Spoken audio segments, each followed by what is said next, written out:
everyone? Welcome to week 4. We're at the halfway point, and we are zooming along. So I hope you're having a good summer and getting out there and having some fun in between the work that we're getting done here in class. I have been really overall pretty pleased with the discussions and your responses and your ability to critically think. Some of you haven't done as much as others, so those of you who are a little bit behind, please try to get caught up. The next few weeks are going to go by really, really fast, and that last week is only a partial week. So please recognize that and make sure you adjust accordingly, okay? Really appreciate, though, your attention to the class, and I know it's not easy in the summertime, but thank you anyway for those of you who've been stepping up and getting it done. So this week we're going to jump into and talk about democracies and democratization and learn a little bit about what democracy is and what it isn't, the successes and failures of democracy, and why they do what they do and why they are what they are, and answer some questions like, for example, can does one type of democracy work for all the different types of systems of within the various countries of the world? Those that are democratic, that have democratic institutions, can you say that one size fits all? And what I mean by that, so for example, does the US version of democracy actually fit with democracies in other countries, like Japan, or like in Canada, or like in Germany? Is there actually a one size that fits all?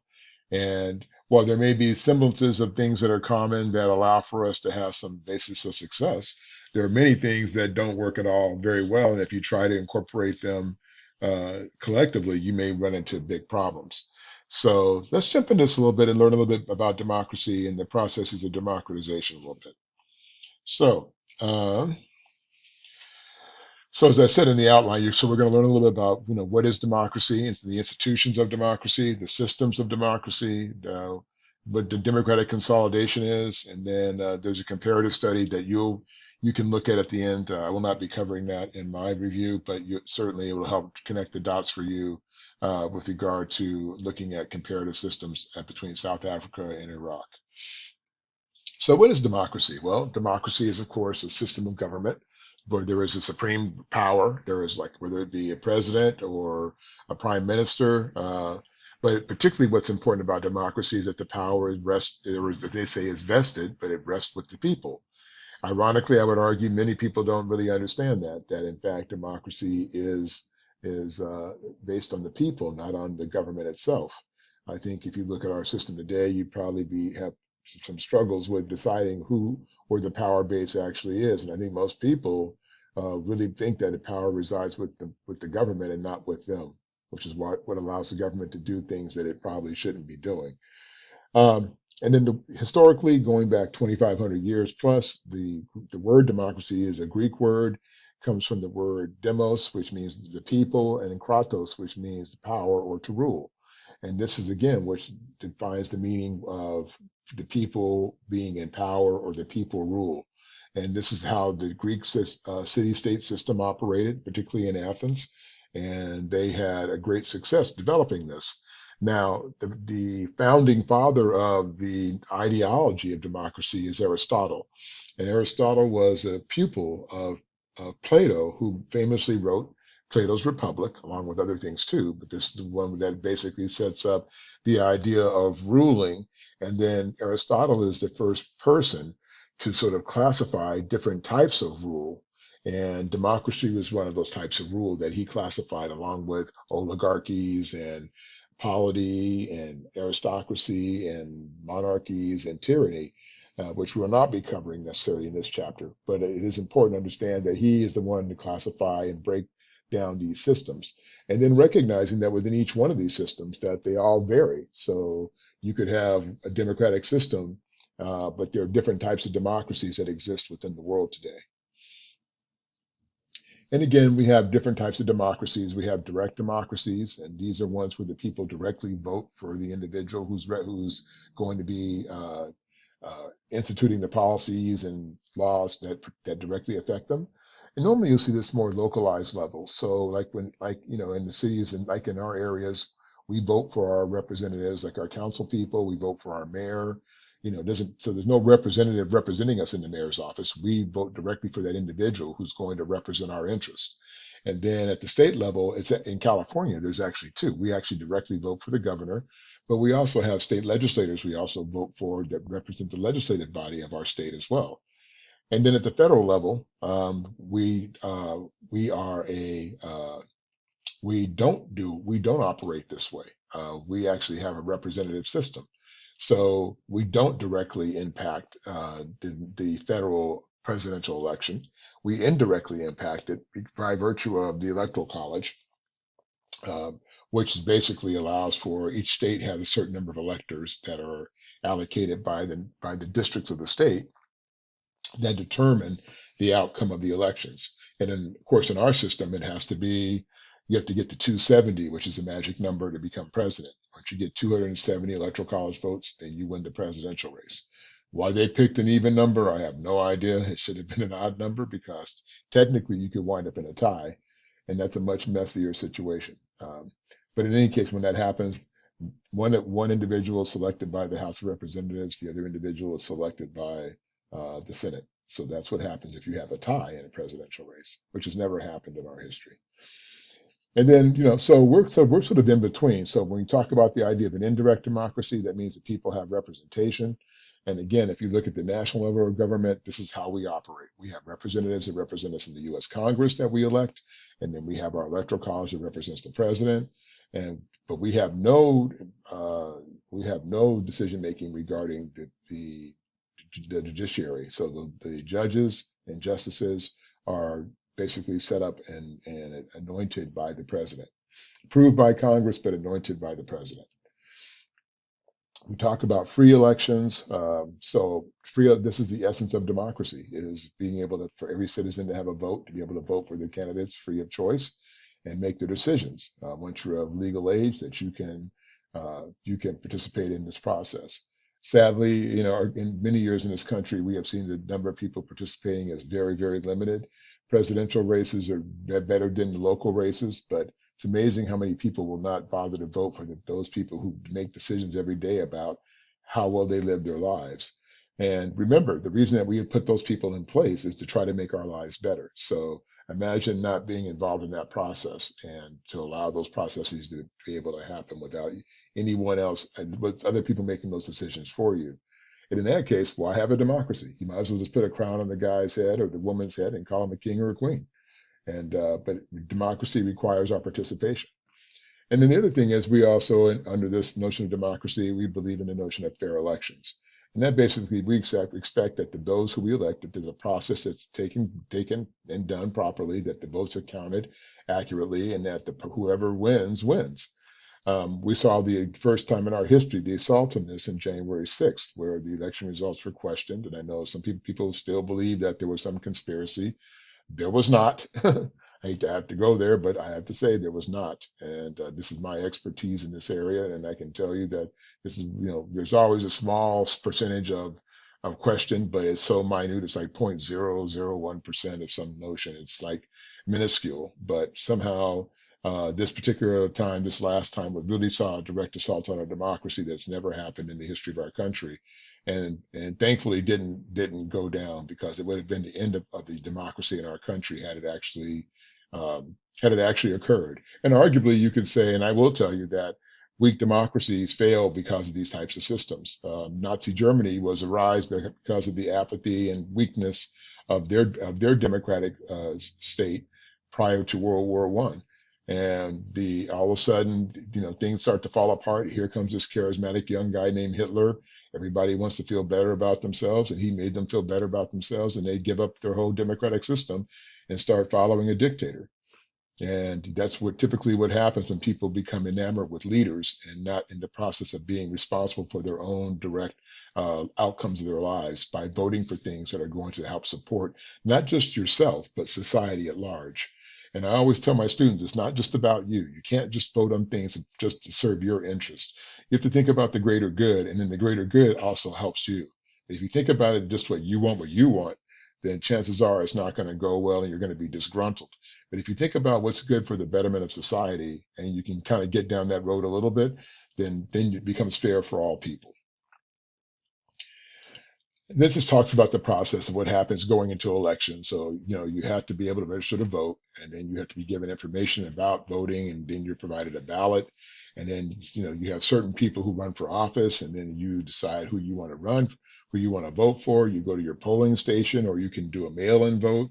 But you're supposed to be able to vote without intimidation, without anybody tampering with your ballot. It's actually a federal crime if somebody tries to mess with your ballot. And then once the ballots are counted, they are verified and approved, and then they're supposed to be respected. And this is very typical for all of the processes of election. Interesting enough, we have the Voter Tuesday, which all of our voting is done on Tuesdays, and we're one of the few countries that do business this way. It's not common practice, and even in our country, it wasn't common until the late 19th century. In fact, they only did it as a byproduct of because market day for farmers was on Wednesday, so they decided to set the vote on Tuesday. But in other countries, like in Germany, they vote on the weekends. Um, so they have enough time, off time in the weekend to be able to go and vote. And many people wonder why we still continue with this practice, even though it may be some historical significance. It really isn't relevant anymore at this time. And then here we have different types of systems. Let me see if I can expand this. I apologize. I thought it had enough room. In fact, let me pause this for 1 second and fix this. In terms of looking at the various types of democracies, we have what's called liberal democracies. Again, these are basically the idea which we sort of look at in our own country, that we basically have free and fair elections. That also are there to protect our civil liberties, meaning the first 10 amendments of the Constitution, your Bill of Rights, are your civil liberties that dictate what your protections from the government. And you're never supposed to let them be taken from you no matter what happens in our society. You're supposed to protect your rights as a citizen. Um, Next is an electoral democracy. And again, this is a form of democracy. It's a representative system, and the political leaders are elected through an election process or electoral process, as you see. So you can fall under more than one, by the way. Each of these, we may have practices that that encompass each one of these types of systems. So, there's not necessarily a one size fits all. We may fall into multiple categories here. The next one is a flawed democracy, and these are ones basically where you're supposed to have free and fair elections, but and civil liberties that are protected, but there may be somebody messing with the system or trying to hamper the process, the democratic process that are built into the system. So, in other words, when there's institutional failures, this is where it leads to flawed democracies. And then we have hybrid regimes, and these are hybrid meaning that they basically have democratic practices. They also have elections, but they may or may not be fair elections, depending on how well the government is actually functioning. And typically, you see the government; these are like normally either up and running or newer democracies or fledgling democracies where the government isn't functioning as well as it should and has a risk of failure, particularly if the elections aren't free and fair. So basically, the ballot box is being stacked or there's corruption. And then you have illiberal democracies. And the illiberal democracies are those where, again, where elections do occur, but they're only basically an affront. They're not real, and there's no civil liberties that are protected for the people. So they can select who they want to vote, and they can threaten you and do all kinds of rotten things if you don't do what they want you to do. Okay, let me move on here.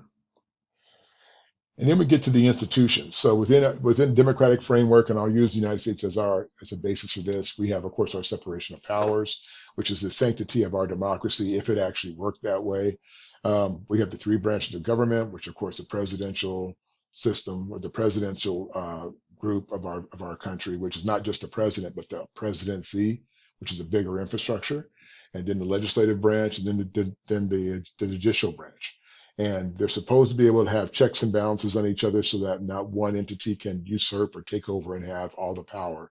And even within our own system, we see variations of this where sometimes it's not perfect. So sometimes the president may have more power. Sometimes the legislative branch or Congress may have more power. Sometimes the Supreme Court more recently seems to have taken on more power with shooting down a lot of historical cases that have been, or historical laws that have been part of our system for decades. So it varies from time to time. But my biggest concern about the separation of powers is that I think it's kind of a farce because the president gets to select or nominate who the Supreme Court justices are, and he gets to select the federal judges.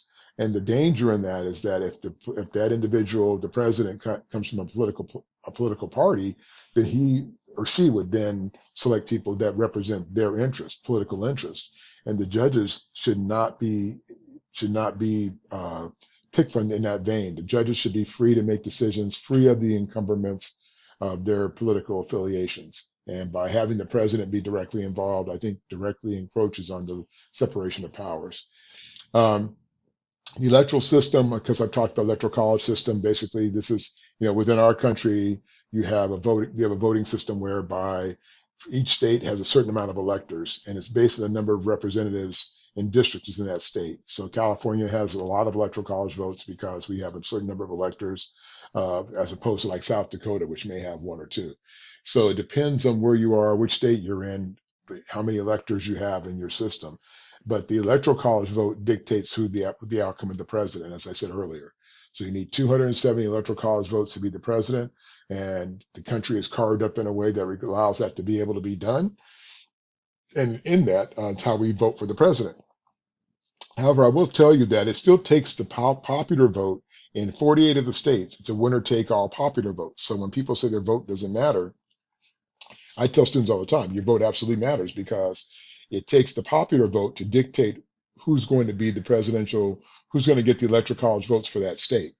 So let's say if the outcome, if you wanted was to have the other person win or your person win, and then two people from your side don't show up and they lose, and you only lose by 1 point, all it would have taken is two more people showing up at the polls to vote, and then it could have gone another whole way.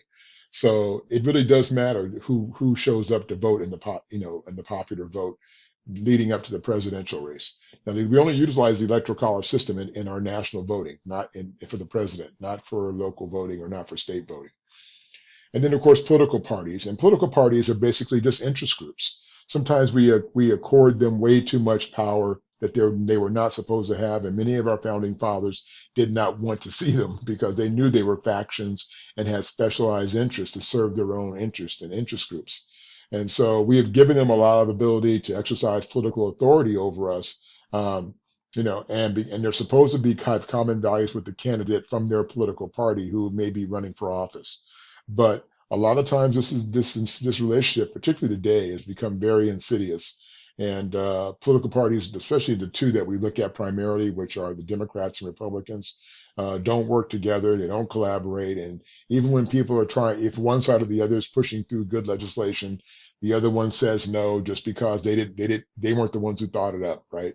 So it can be a real mess in this situation when people don't do the good for the will of the people. They do it to serve their political party or personal interest. And then again, the legislative branch, okay, this is where the laws are made. They make the laws. They basically everything comes to them. They figure out what laws they want to institute. They go through a process to vote on them, pass them through both houses of Congress, and then it goes to the executive branch for approval. The president can either shoot it down or he can approve it, depending on his slant.